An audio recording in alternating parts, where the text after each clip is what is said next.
जय माता दी, जय छोरिया माता। प्यारे भक्तों, आप सभी का बहुत बहुत स्वागत है माता छोरिया के दरबार में। तो यहाँ पर भी महाराज जी हमारे साथ जुड़ चुके हैं और हम इनसे बात करना चाहेंगे। कुछ अलौकिक बातें भी आज करेंगे जो आप सभी लोग बेसब्री से इंतजार कर रहे थे। उन सभी चीज़ों के बारे में हम महाराज जी से जरूर पूछेंगे। महाराज जी, सबसे पहले तो आपको जय माता दी। जय माता की जय माता। महाराज जी, इस बार क्या खास होने वाला है, इसके बारे में सबसे पहले हम चर्चा करना चाहेंगे।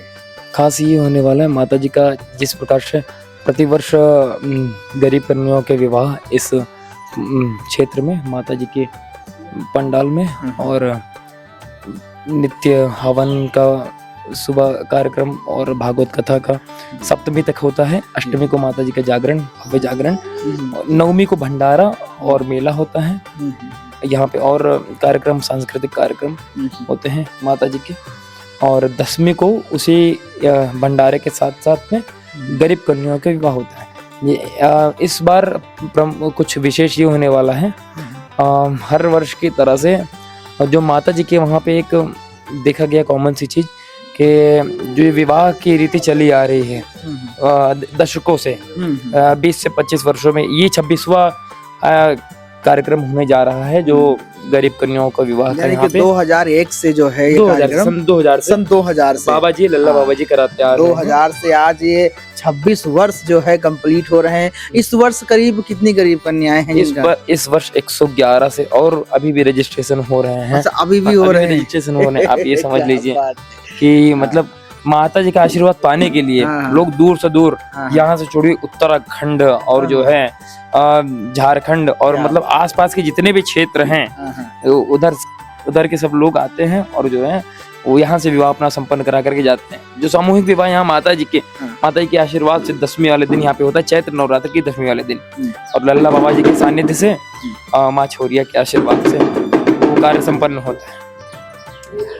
तो भक्तों, आपने देखा कि ये माता छोरिया का कितना बड़ा चमत्कार है। और अभी हम कल रात में इंटरव्यू ले रहे थे, करीब खप्पर माता रानी को बड़ी प्रिय। खप्पर की क्या परंपरा, जरा इसके बारे में। खप्पर की परंपरा यहाँ से जब माँ आज से 500-600 साल पहले, जैसा हमने आसपास के उनसे सुना है, यहाँ के पुराने निवासियों से बुजुर्ग जो हैं वो बताते हैं कि ये माता जी का मंदिर, यहीं पे माता जी यहाँ प्रकट हुई थी और यहाँ खुदाई में निकली थी, तालाब की खुदाई में ये, और वो स्वयंभू शिवलिंग।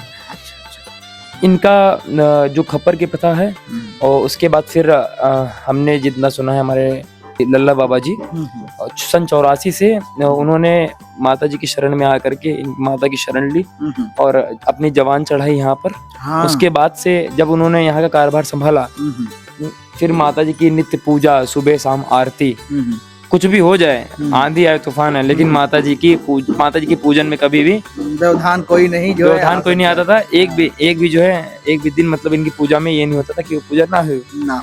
तो उसके बाद से फिर ये परंपरा शुरू हुई और ये 50 से 60 सालों से ये परंपरा चलती आ रही है माता जी के खप्पर चढ़ाने की। क्या बात है।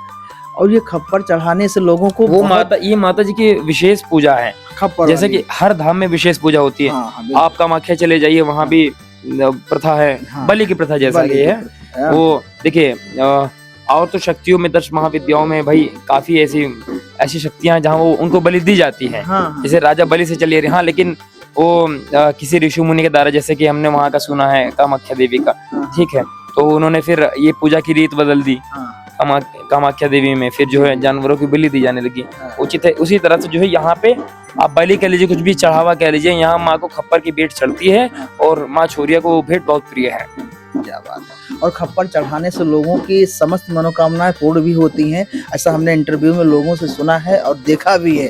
तो भक्तों, अगर आपकी भी कोई ऐसी खास मनोकामना है जो आप पूरी करवाना चाहते हैं, तो माता छोरिया के दरबार से आप जुड़ें और दुनिया के किसी भी कोने में आप हों, माँ का नाम लेकर के आपकी जो भी अरदास है वो माँ के श्री चरणों में रखें। और जब आपकी मनोकामना पूर्ण हो जाए तो माँ के दरबार में एक बार दर्शन करने जरूर आए। और महाराज, कुछ कहना चाहेंगे आप? कहना यही चाहेंगे, बस अब माता जी का मंदिर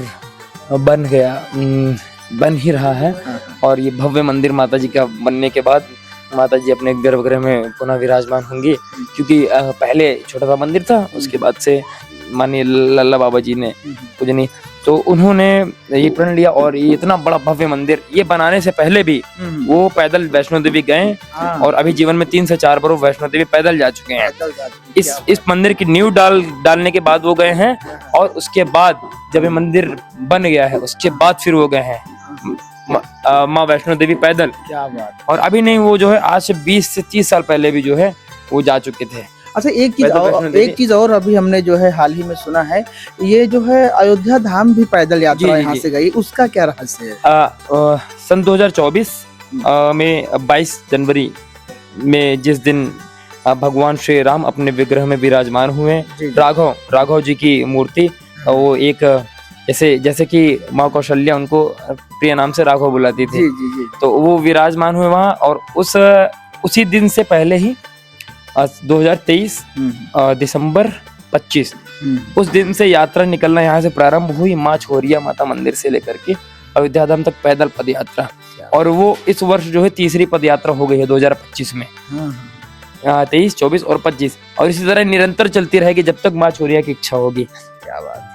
तो भक्तों ये देख लीजिए परम और यहाँ से सिर्फ 1-2 व्यक्ति नहीं, हजारों की संख्या, हजारों से 1,500 2-3 हजारों की संख्या पैदल यहाँ जो से है पैदल जाती है। लखनऊ से अयोध्या तक के पैदल ये यात्रा होती है।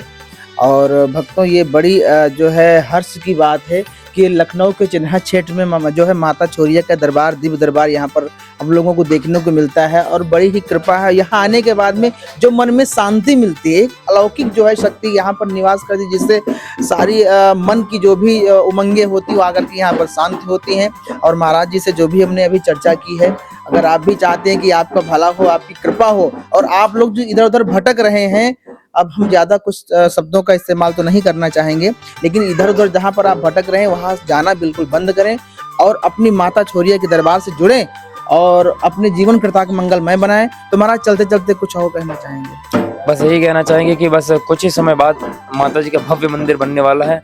आप लोग जरूर से जरूर माता जी के दर्शन करने आइए